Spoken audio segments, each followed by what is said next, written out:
Yeah, something I left out of the last video that I meant to talk about. When I lived in Illinois, I knew this other guy who used to be a skinhead, Patrick Rundle. Um, you know, I don't know if he knew my dad was an outlaw biker. He had to have known. I'm not a member of anything. I've never been a biker before. I could care less about, biker clubs and all that. I don't care about it. But he always said if his dog dies, he's going to kill himself. He really loves his dog. And I said, yeah, I love my pet reptile. I love my lizard. If something ever happens to my lizard, I'll probably kill myself too. That's what I said at the time, before I knew I was targeted, before I knew what was going on. I think they're behind killing my pet lizard, because the day my pet lizard died, I called up this Patrick, and he said, he felt bad my lizard died, and he said, come over my house and we'll drink some beer and we'll hang out. And I needed the support. I went there, I was in tears. And he said, we're going to get an Uber and go to a bar.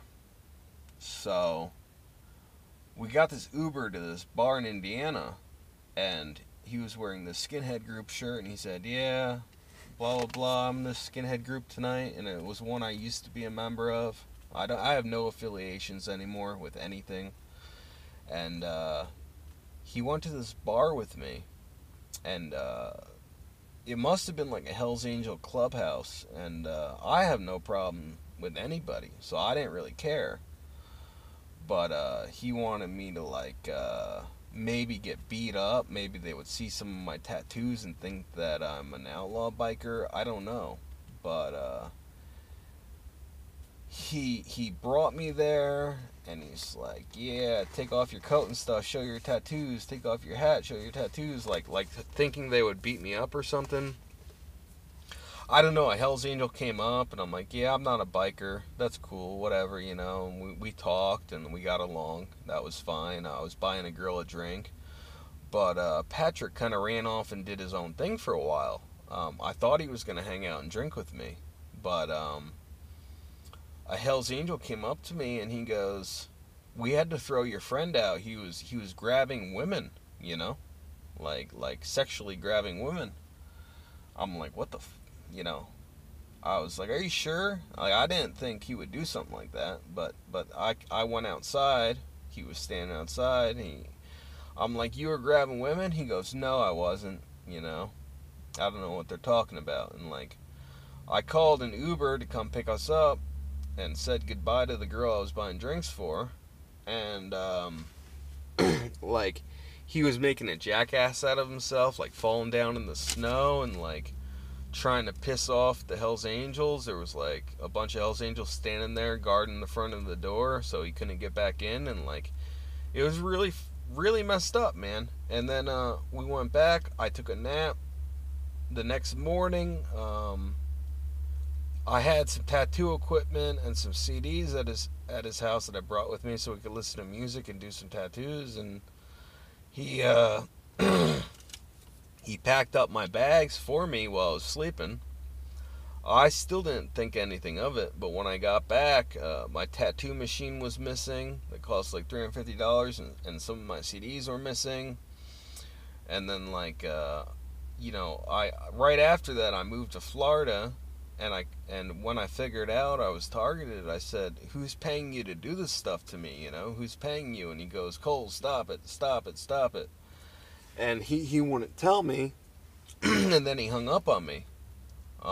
After I gave him my address so he could mail me the tattoo machine, he claimed he didn't mean to pack it up into his stuff. He also said, thanks for giving me those CDs. Now, I didn't give away any CDs. Music is my thing. I love punk music and all that. So he was gaslighting me, stealing from me, trying to get me into fights with Hell's Angels, and he was involved in my harassment. It's really a shock how many different types of people they put in my life that are involved in my harassment. I mean, I've seen punk rockers, skinheads, homeless people, women that'll have sex with me, junkies, everything. It's shocking. Everybody's for sale. And